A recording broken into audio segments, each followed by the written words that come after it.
A long break at all. Welcome back, guys, to the Heroes of the Storm Road to BlizzCon qualifiers. This is the June North American opener, and I am joined by ShaneGoocher. Hello, Shane. Hello, how are you? Good, how are you? Doing swell, doing swell. I've been watching a lot of Heroes of the Storm today and yesterday as well. Nice. Well, I need to add your Twitter to this so it doesn't just say Anna anymore, so I'm going to do that really fast. And while we're doing that, we should be into the draft. There we go. And we have started that, so I'm going to hop on over. Did you get the link okay? Yep, I am looking at it right now. I believe there's still map banning, and then we'll be into it. Oh, no, we have a new one. I'm sorry. Change the number to 10566. Got it, team. Well, good. There it is. There it is. Okay. Nice. All right, so it looks like Plato, who won our last series, will be going up against Flick of the Wrist. It's another best of 3, and we so far have Sylvanas and Kael'thas bans here in Cursed Hollow, but that enables Flick of the Wrist to pick up those Lost Vikings. Those Lost Vikings are such a coveted pickup on this map just because of the nature of it, and obviously Flick of the Wrist knows that, and they're picking it up. Though obviously when you pick up Lost Vikings in the very first match, it kind of gives your cards away a little bit, so PPST is going to have plenty of time to adapt to it and draft accordingly. Though Flick of the Wrist taking their time with these next two pickups. Obviously, they have two drafts here with Kael'thas and Sylvanas being banned out, as well as Jaina being picked up. Kind of the top 3 assassins are already either picked up or banned. So if they want some more damage, obviously there's Vala on the board. Zagara has been coming back a little bit here, and we'll see what they pick up here. Yeah, the show of Uther makes me wonder if maybe PPST, especially with Jaina, is looking to get Kerrigan here, and I'm wondering if Flick of the Wrist, what they might do, if we might even see a ban from them, as we will have bans after their next 2 picks. So far, they're going to choose to have a support of Brightwing. Seeing that PPST does have Uther makes them say, okay, we need to have our support too, otherwise we might get a little bit screwed over in the next ban phase. Exactly, and one of the great things Uther does is he supplements with melee assassins so very well just because of his Divine Shield. And one of the great ways of dealing with kind of dive melee assassins, obviously the big 2 that come to mind are Illidan and Zeratul, is Brightwing's Polymorph. She can deal, a good Brightwing is always going to polymorph the Zeratul when he blinks in, not let him blink out once he hits level 13. Obviously Illidan, he's going to Metamorphosis, you get Critter Size at level 16. It really helps deal with those melee assassins. So overall, just a very good pickup, but obviously a very effective tool dealing with melee assassins, which PPSD has shown that they might be possibly doing with that Uther pickup. Yeah, even with a Muradin, they're really showing that, hey, that's fine, you can pick up one of those, but look who we have. Muradin with those Thunderclap, that Thunderclap build, very, very effective in dealing with something like a melee assassin as well. So they have something strong if PPST wants to pick that in there. But now we have the next ban phase, and I'm wondering what PPST will choose to ban. It seems like they don't want to have to deal with the possibility of Void Prison, so they are going to go ahead and get rid of Zeratul. Flick of the Wrist, I don't even know if they'll need to ban a Kerrigan or Illidan now, looking at the strong Muradin Brightwing lineup. What do you think? I think maybe we might be seeing, I wouldn't mind a Tassadar ban here just because that'll really take out one of the big tools that help supplement melee assassins that I think PPST might be lining up for. If that is their line of thinking, Flick of the Wrist might take that into account.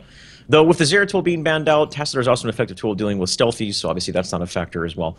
They might just outright ban the Illidan if that's what they're afraid of, or the Kerrigan. Those are kind of the next 2 big melee assassins to be concerned about. I mean, as far as warriors go, Muradin's already picked up. There's Johanna on the board. Okay, so they do ban out the Illidan, seeing that Uther, knowing the threat is there for that team composition and banning out the Illidan. All right, well, PPST going to answer very quickly with the Anubarak. He's a little bit of a squishier warrior, so we could possibly see another one. But we do have Uther, who kind of functions as a pseudo-warrior. He's pretty tanky for a support. Yes. So it's possible that with that, especially with Uther, who can Divine Shield, they'll be looking at that. They could, like you mentioned, even get Tassadar later for shields to keep him up. Also going to grab Vala as well, so really rounding out their damage that they can deal. So Flick of the Wrist has their warrior, has their healing support, and the Brightwing. And as far as damage dealers goes, I mean, kind of the big ones you think about are on the board right now, already picked up or banned. So looking at what Flick of the Wrist has available to them, obviously Kael'thas is there. He's really got... Okay, so they pick up the Tassadar. I think I like the Tassadar pickup. It works well with the draft that they have, but I also believe that's a little bit of a denial pickup as well for PPST, as Tassadar really would have fit very well for them. So they denied it for the enemy team. They picked it up themselves. And looking up to round their draft here, again, I feel like they need some more damage. Obviously, Kel'Thas was banned. I forgot about that. But like I said, Zagara is coming back a little bit. All the big melee assassins, I don't think Kerrigan, maybe a Kerrigan, but I feel like that'd be a little bit too much initiation. They're running out of time here, though, Gilly, so they got to make up their mind. Yeah, they definitely do. They're trying to figure out what damage dealer they want. We've seen Tygus quite a bit as well. That could be a possibility, too. They are going to go for Falstad. All right. I am super pumped now. We don't get to see him very often, but I really love him, especially on this map. It's big.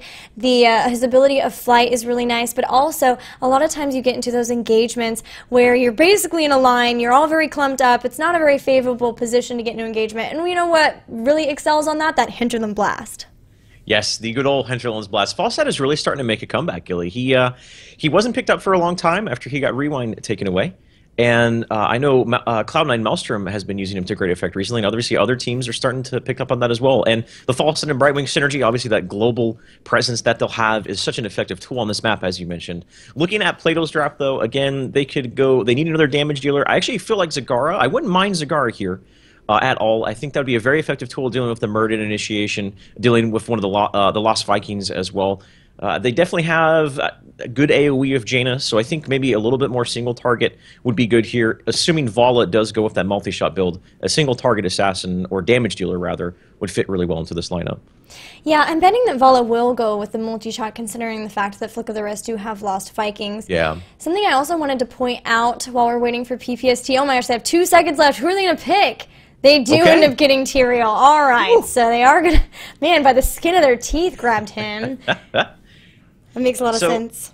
If I was the Falstad of Flick of the Wrist, I would be a little concerned right now because they have Plato has really solid initiation, and the thing I like about Plato's lineup is Anub'arak and Tyrael aren't really tanky, right? Like a Muradin is or a Johanna, where they just get in your face and they can soak so much damage.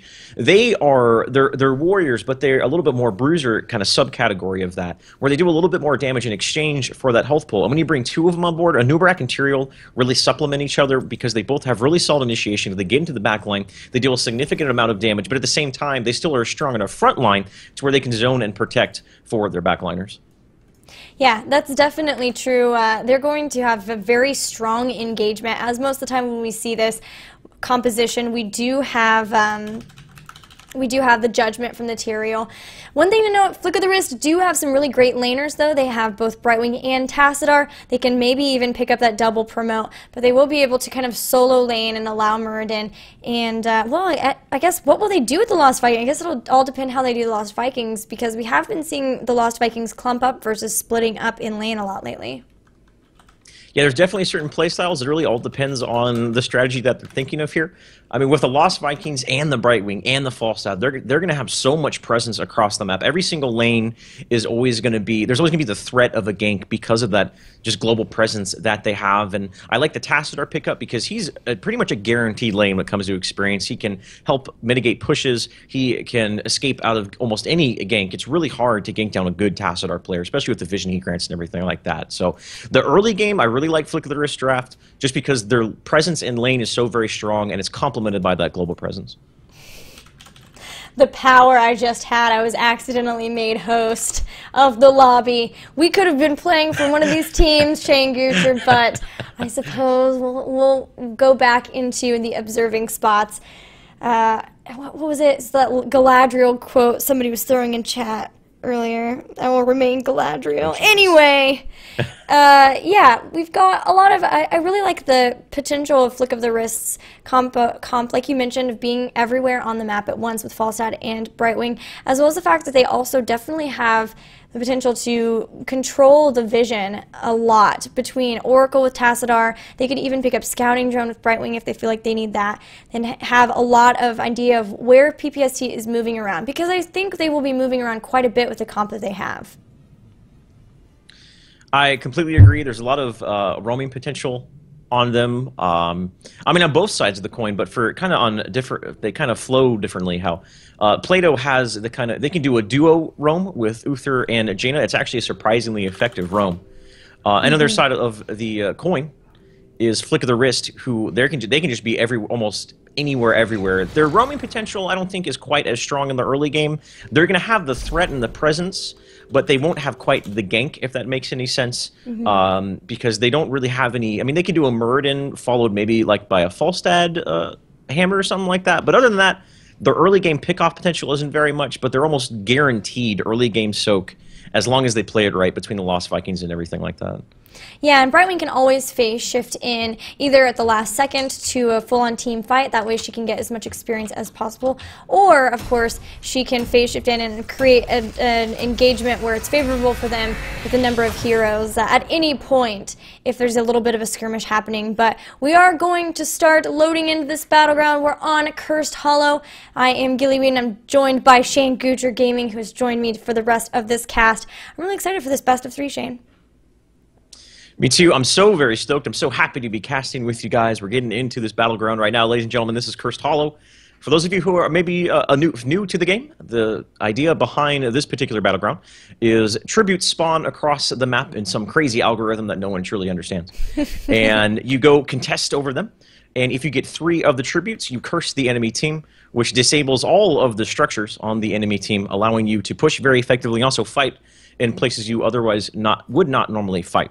So these tributes are always highly contended. It kind of forces the team into decision-making process that they have to come up with. When they see a tribute spawn, according where it spawns, how their lanes are they behind, are they down a talent tier for that one? There's a lot of decision-making that goes into when a tribute spawns on here, and I'm always excited to see how new teams, what they bring to the table when it comes to that sort of thing.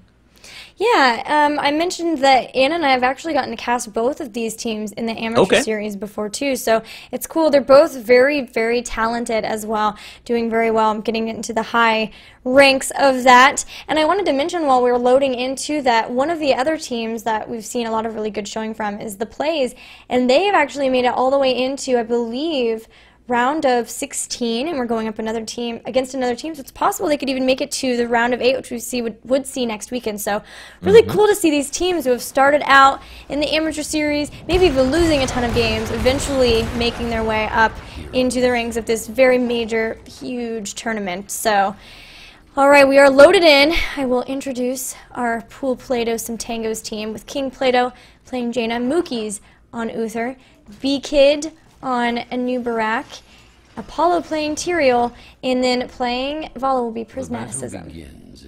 And on the other side of the map, ladies and gentlemen, is going to be a Flick of the Wrist.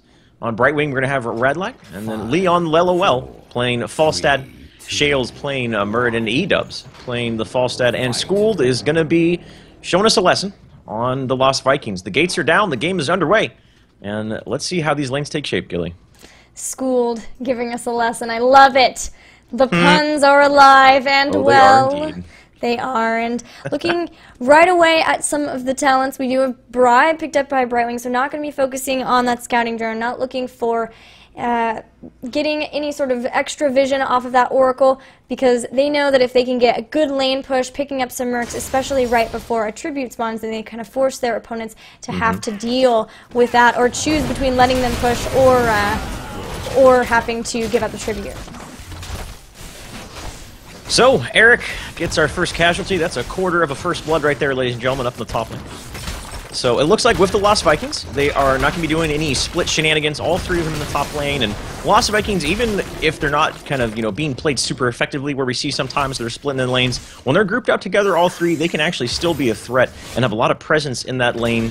They have so much tankability and survivability that, once again, they can just sit in that lane for so long, take so much damage, and just guarantee your team early game experience. Yeah, that's definitely the case. And speaking of early game experience, Brightwing and Tassadar were already laning together. Unfortunately, Radlight had to come up here to try to help out Schooled and these Vikings a little bit. Mookie's being very aggressive. Going in already, a tower has been down, which is giving experience lead. It's just slightly to Pool Plato Some Tangos, but when we were seeing Brightwing and Tassadar together in bottom, which does make me think that maybe they are looking toward that double promotion. Very good possibility. Promote is so very strong, especially on a hero like Brightwing, because she can just push in lanes and TP where she needs to be. So up in the top lane already. Plato getting themselves a tier 1 tower, and you can see a small experience discrepancy, but that small one is going to translate into a talent advantage with level 4 coming up here in just a moment. Though on the other side of the coin, down in bottom lane, it looks like Flick of the Wrist is going to be getting themselves a tower. That's going to even the odds. And both these teams are going to hit level 4 at almost the exact same time. Yeah, very close to the same time.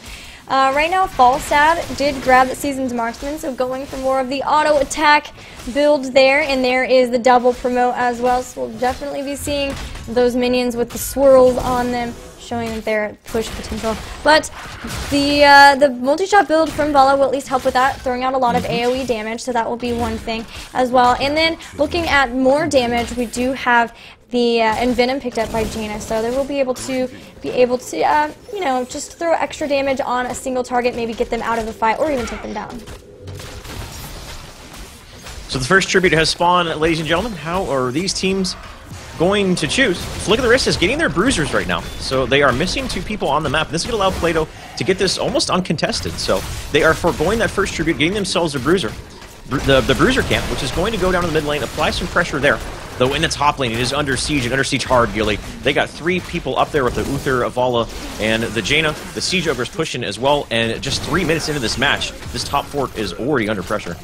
Yeah, a lot of pressure. They're doing a really good job of protecting those bruisers. Shale's taking a lot of damage, but Olaf will also be taken down, and a great vault in from Prismaticism is going to pick up that Muradin takedown. So right now, that was the actual first blood, I guess, if you don't count the Vikings. And so now this fort will go down, and being able to take out a fort without even a curse this early in the game, that's going to way propel them forward in experience. Man, Mookies was so close to going down there, narrowly gets away by the skin of his teeth. So level 7 is here, the second tribute just spawning west of the last one. And this is absolutely advantageous for Plato. They got themselves the fort, that lane is pushed in, granting them vision in that top lane. It's on their side of the map. They have the level 7 talent advantage, at least for a small period of time. And looking at the level 7 talents, looks like, okay, Uther going with the Holy Fire, completely foregoing the cleanse, which is one of the main reasons why he's picked up, is for that cleanse, but he's going with, I guess, get in your face and do a little bit more damage on that Holy Fire. That's very interesting. Not really a talent we see that often. Yeah, I mean, looking at who they're up against, it's really just the stuns from Muradin and a Polymorph from Brightwing, but still a very interesting choice there, and one we hardly ever see. Radlight getting Envenoms there from King Plato, and now B-Kid is going to burrow charge in, getting very, very low. They're trying to keep up the chase, but a great shield is going to keep her alive, let her get out, but Shales will not be so lucky. Muradin will be down for that fight, and now Pool Plato going to grab this next tribute and stay ahead in experience. Though the Lost Viking factor is starting to come into play here. School's got to be careful. Mid lane, they can probably pick him off. He did have to use his run, escape, get away. And he is dodging those ganks really, really well. He's actually able to get away, which is quite surprising. I thought he was dead to rights. But the experience is now evened up, Gilly. When just a moment ago, the experience was largely in the favor of Plato. They had a talent advantage, and now it's evened up again. So Flick of the Wrist is under a lot of pressure here. The experience is even now, which means they are going to have to contend for this next curse, because they don't. That is a curse for Plato this early on. They're going to have level 10 advantage. They're going to be able to just paint the map blue. Yeah, that's definitely right. We see E-Dubs pushing in this lane on bottom, trying to cause at least as much annoyance for Apollo here, who is trying to defend as possible with those promoted minions. Even Radlax here to maybe throw more promotions down. But there's actually a really good place for them to be, as the next tribute has spawned here in the bottom. Both teams level 9, neither level 10 yet. I'm surprised we're not seeing Radlax try to push just a little bit more, because she can do so phase shifting in when needed. But maybe we'll see Falstad do that, as at any point you can fly in. Really good zoning so far on these heroes from Flick of the Wrist. Oh man, Volig with the multi-shot. That increased range just saved Radlax from picking it up. Olaf goes down, so 2 of the 3 Vikings are down. But right now, this fight is still anyone. Both of these teams are pretty close to 10. Now, Pool Plato's just has a small experience advantage, and that small experience advantage can really translate into a lot when it comes down to this exact same situation. I'm sure for those of you who have been playing the game for a while have been in this situation where you feel pressured, and that's exactly what's happening right now. There is the big team fight. Down at the Watchtower, Brightwing is under a lot of pressure for both the Tyrael and the Anubarak. B-Kid did use his stun. Brightwing's going to cleanse himself, but no, does go down to the Eldruin's Mind of Tyrael. So that is level 10 for Pool Plato some Tangos. They are going to be happy with that. They have the heroics. They're going to get themselves a curse. And now they're really going to be able to push their advantage here, Gilly. Alright, so what do we think they'll do with their advantage? Right now they are going to grab these Siege Giants, these forward Siege Giants, which is a huge annoyance to Flick of the Wrist for sure, but at least Flick of the Wrist have grabbed their heroic abilities. It looks like they want to choose to push instead of trying to do something crazy like get the Golem and then go to after the other Golem. For now, they really want to use their advantage of the curse and try to push down as many lanes as possible, because that will give them a bigger experience lead that they can translate into picking up extra team fights later on, even extra structures as well. Looking at Brightwing, both teams having their heroic abilities at level 10. I was interested in what Radlek was going to go here because I feel like any heroic could have been used pretty well with what they're faced up against, and he is going to go with that Emerald Wind.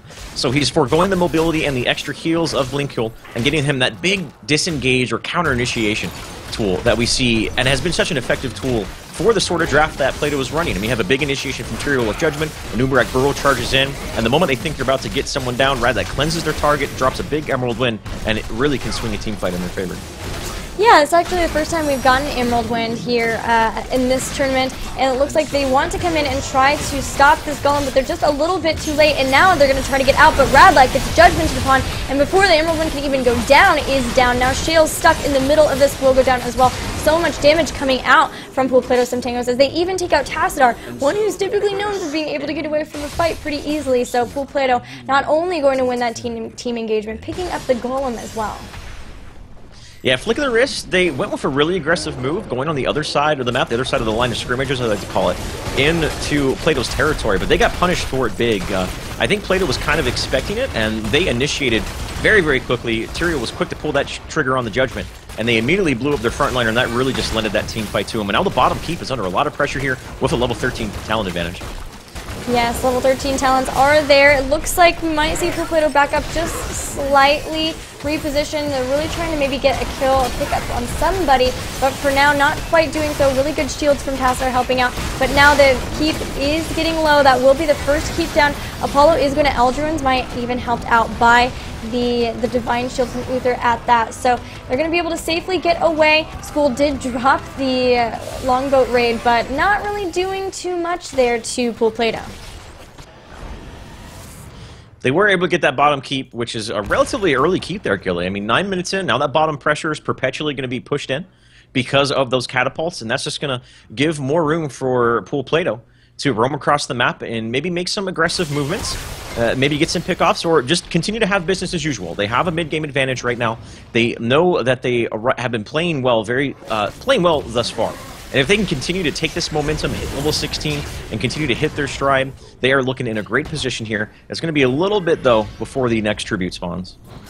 You know, Shane, I really like the pickup of that Holy Fire from Uther in addition to the Burning Rage from Numerak, because they are up against those Vikings who do have a tendency to group up. You do have a tendency to have everyone grouped up when you have those Vikings, as they're often being used to body block and just try to cause, you know, confusion when it comes to who to target. And so with that, they're doing constant damage whenever they jump into those fights, and that's really been helping out Pool Plato in these team fights. Next tribute is here, and it looks like Pool Plato is going to get this one uncontested. Down in the mid lane, there's an Ice Block coming out of Brightwing, but she has the Emerald Wind. Can she drop the Emerald Wind? There's a beautiful cleanse. It actually dodged Mookie's Hammer of Justice and dissected Pool Plato, but the reinitiation is there. The Judgment under Brightwing is going to bring her down nonetheless. Unfortunately, the Hinder's Blast really didn't do much. The Lost Vikings are getting torn apart with just this pure AoE damage sort of strategy that we're seeing coming out of Pool Plato. Once again, that team fight executed so very well. Tassadar's in trouble. E-Dubs is going to shield himself out of desperation, is going to go down, and that is a 4-for-0 exchange going the way of Pool Plato, and I think they're going to swing up and get the enemy team's boss. That's exactly what they're going to do. Oh yeah, they definitely can. Their opponents have picked up their level 13 talents of their own, but unfortunately for them, Pool Plato are already almost to 16 and are going to be able to grab it very quickly after securing this Golem pickup at that. Looking at the level 13 talents, we did see Brightwing Ice Block and then be able to Emerald Wind, but man, just waiting until after that was over and then Judgment being right back in was a perfect play there from the Tyrael play. Knowing that cleanse was down, because that's I mean, if you're really quick reactions, you can actually cleanse the Judgment before it even lands, because it does have a small cast time, a small animation. Obviously, knowing that it's a non-factor, that was just smart heads up by the Tyrael. They're level 16, so they are once again up a talent advantage. The tribute spawn location does favor Flick of the Wrist a little bit. No, now they're at about the 11-minute mark. Respawn timers are long enough to where the location of it isn't quite as important as just getting in position to defend for it or contend for it. Though, with that being said, Pool Plato, because they were able to get the enemy boss, they made Flick of the Wrist have to defend it, and they're going to get this once again uncontested. Yeah, now it's already back to 2-3, which is not a position that Flick of the Wrist wants to be in at all. And Pool Plato can be very aggressive here. They have those level 16 talents, and look what they grab. They have 3 Blood for Bloods and then a Numbing Blast. So that is terrifying to have to deal with, especially with the aggressiveness that Pool Plato has shown so far. No one is safe from those Blood for Bloods. That Muradin can just get absolutely blown up. Jaina is a frontline warrior destroyer to begin as is, on top of a 3 Blood for Bloods. That's just so much single target big burst if they are anyone that it lands on. So that Muradin's got to be really, really careful. And with Brightwing going Emerald Wind, she doesn't have quite the healing output as that one of a Blink heal. So they really have a lot of potential here to burst someone down and just pretty much take the team fight before it almost starts. So they got themselves some tier 2 towers in the mid lane. They're going to be happy with that. They're going to fall back to their boss. And look at that tribute spawn. That is, the luck is in the favor of Pool Plato right there, Gilly. Oh yeah, RNG super favoring Pool Plato. They're actually going to grab this boss first even because they know they have time. They don't need to sit right on top of that tribute spawn. So they're going to have this boss, which means that it's going to be pushing during the curse even if they are able to secure that. Shale's coming in. They know that this is it. This is a problem. Their bottom keep already down with the boss pushing in is a huge issue. So Mookie's now being very, very aggressive. B-Kid, Burrow charging in, does get polymorph, but will be right back up. Shale's already down. The tank is down. E-Dubs going to dimensional shift, but it will not be enough. A great impale is going to stun him as well. And now 2 heroes down already. There goes the Strafe, picking up the Brightwing. And look at all of the Vikings just melt as 2 are down, 3 are down. Only Falstad once again remaining and now cursed. Well, they have a boss golem marching his way down the bottom lane.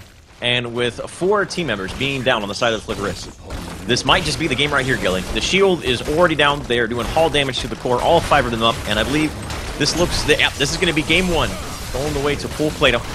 So they are looking good right there, Gilly. Impressive play from them. They had the strategy, they executed it to perfection, and took that one in a very convincing manner.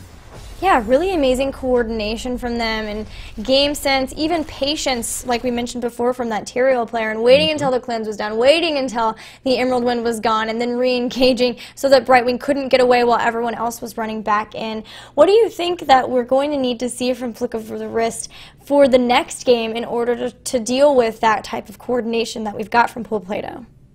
They made a couple really aggressive movements that were ill-advised, I would say. Like when they moved into the boss, the enemy team's boss, they had to have known that they were doing it. It was the only thing that made sense for them to be doing on the map at that time. So they knew that they were there, and they kind of just went headlong in there, and they got completely caught out of position. Another thing is the Emerald Wind, the Emerald Wind Brightwing. The Brightwing went Emerald Wind. And it didn't seem that effective. I understand the idea behind it, but with so much initiation, a cleanse and an Emerald Wind can turn team fights in your favor. But I feel like Blink Heal might have been a little bit more advantageous for them because the Emerald Wind just simply wasn't big enough a tool to really do what they needed to do to win those team fights. So I would like to see a little bit of adjustments in their decision-making as far as making aggressive movements, make it a little bit more calculated, think it through a little bit more. Overall, I think they drafted pretty well. They had a strong draft. Muradin's a great frontliner. Brightwing's a great support. But if they can just have a little bit better positioning and make a couple more strong-headed decisions, I think they could definitely bring us to a Game 3. Yeah, I definitely agree, especially about the Emerald Wind versus Blink Heal. I think of a lot of times I've seen a Brightwing versus the Anubarak Tyrael, and it's been the case where she can Ice Block right away and then Blink Heal as soon as she lets it out, and that has saved a lot of Brightwing's lives, as we've seen. Yes. But we will have to see what kind of changes they do decide to make. They will have the map pick, so it's possible they will pick one that they feel more comfortable on or practice some different strategies on. But we're going to take a quick break, guys. When we come back, Game 2 with Pool Plato, some tangos versus, who is the other team name? Where is Flick that? of Flick the of the Wrist. Wrist. Exactly. Thank you very Nailed much. it. See you guys soon.